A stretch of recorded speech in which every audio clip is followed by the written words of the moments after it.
Hello বন্ধুরা, তোমার সকলকে স্বাগতম তোমাদের চ্যানেল ডব্লিউবি প্রাইভেট টিউশনে। তো আজকের এই ভিডিওতে আমরা ক্লাস 8 ডাফ অ্যান্ড দাঁত ক্লাস 8-এর যে 2024-এর কোশ্চেন ব্যাংক রয়েছে সেখান থেকে যে তোমার 264 নম্বর পেজে দ্বিতীয় ইউনিট টেস্টের জন্য যে স্কুল রয়েছে তেহট্ট শ্রীধাম চন্দ্র বালিকা বিদ্যালয় এইচএস, এই প্রশ্নপত্রের সম্পূর্ণ উত্তর নিয়ে আজকের এই ভিডিওতে আলোচনা করব। তো চলো ভিডিও শুরু করা যাক। দেখো, তোমাদের যে দ্বিতীয় ইউনিট টেস্ট পরীক্ষা হবে ক্লাস 8-এর ইংলিশ, সেটা ফুল মার্কস থাকবে তার 25 এবং ফুল টাইম থাকবে 50 মিনিট। এই প্রশ্নপত্রে দেখা যাক কি রয়েছে। Reading skill, reading comprehension seen রয়েছে, এটা নেওয়া হয়েছে এ কিংস টেল ইউনিট 3 থেকে। দেখো একে দেখে প্রশ্ন কি বলছে, একটা বলছে আনসার দ্য ফলোইং কোশ্চেন্স।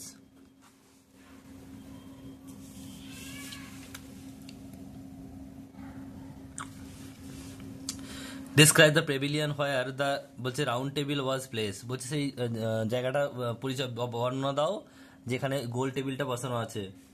উত্তরটা কি লিখবে দেখে নাও। উত্তরটা লিখবে দ্য প্যাভিলিয়ন ওয়াজ রিচলি বলছে glided and was painted the crimson and dark blue. 2 নম্বর প্রশ্ন বলছে what did King Arthur devote kings promise, কি প্রমিস করেছিল লিখবে দিস নাইটস প্রমিস দ্যাট, এখান থেকে উত্তর লিখবে this knights promise that they would help the helpless the gentle so the weak and to punish the wist. এরপর হচ্ছে বিয়ের দাগের প্রশ্ন বলছে write T for true and F for false statement and given supporting statement for each of your answer. সত্য হলে টি লিখতে হবে আর মিথ্যা হলে এফ লিখতে হবে এবং প্রতিটি প্রশ্নের সাপেক্ষে একটি করে উত্তর দিতে হবে। এক একটা কি বলছে দেখো, বলছে the kings the people of England were unhappy during the King Arthur rule, এটা কি হবে অবশ্যই ফলস হবে। আনহ্যাপি ছিল না, হ্যাপি ছিল, এটা কি লিখবে ফলস। সাপোর্টিং স্টেটমেন্ট কি লিখবে দেখে নাও। এই সাপোর্টিং স্টেটমেন্ট লিখবে কিং আর্থার কুড গিফট বলছে gift piece and prosperity to England, এটুকু লিখবে।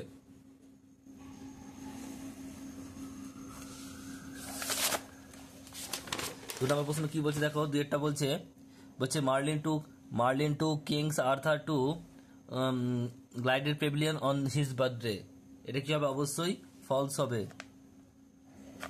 উত্তরটা কি লিখবে উত্তরটা লিখবে দেখে নাও।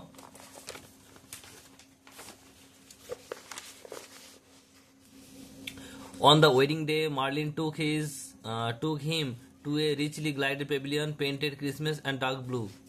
এটুকু শুধু লিখে দেবে বাস। নেক্সট প্রশ্ন পরেরটা কি বলছে দেখো, 3-টা বলছে 50 people could seat at the round table, এটা কি হবে সত্য হবে, ট্রু। কি লিখবে ট্রু লিখবে, টি লিখলাম আমি। উত্তরটা কি লিখবে দেখো, in the middle of the room was a huge round oak table richly carved capable of sitting 50 people, 50 জন লোক বসার মতো সিট ছিল, এটুকু লিখবে। এরপর হচ্ছে দেখো চারেরটা বলছে the goodness and the kindness of the night war known all over the country, এটা অবশ্যই কি হবে ট্রু হবে। সাপোর্টিং স্টেটমেন্টে কি লিখবে দেখে নাও। লিখবে the stories of their god বলছে goddess and kindness spread through the country. এরপর যে গ্রামার অ্যান্ড ভোকাবুলারিতে আসছি দেখো কি রয়েছে। একে দেখো প্রশ্ন বলছে the underline the clause in the following statement and state that what kind of clause they are. একটা বলছে I hope that my uncle will visit me, এখানে দেখো I hope এটা হবে প্রিন্সিপাল ক্লজ, যেটা আমরা শর্টে লিখেছি পিসি বা প্রিন্সিপাল ক্লজ, তোমার লিখবে খাতায় প্রিন্সিপাল ক্লজ, এটুকু লিখবে। আর বাকি যেটা রয়েছে দেখো that my uncle will visit now, এটা হচ্ছে সাবঅর্ডিনেট ক্লজ বা নাউন ক্লজ। আশা করি তোমরা বুঝতে পারলে। পরেরটা রয়েছে 2 number my friend took me to a garden which was very beautiful, এখানে দেখো my friend took me to a garden, এটুকু হবে প্রিন্সিপাল ক্লজ বা পিসি। আর হুইচ ওয়াজ ভেরি বিউটিফুল এটা হচ্ছে সাবঅর্ডিনেট ক্লজ বা অ্যাডজেক্টিভ ক্লজ, এটা জায়গা বোঝাচ্ছে তাই। এবারে বলছে দেখো পরেরটা কি বলছে দেখো, বিয়ের দাগে change the following sentence direct speech to indirect speech. তার ন্যারেশন চেঞ্জ করতে হবে। একটা বলছে the swallow said to the statue I am staying with you. উত্তরটা কি লিখবে দেখে নাও। উত্তর লিখবে the swallow told the statue that he was staying with him. 2 নম্বরটা বলছে দ্য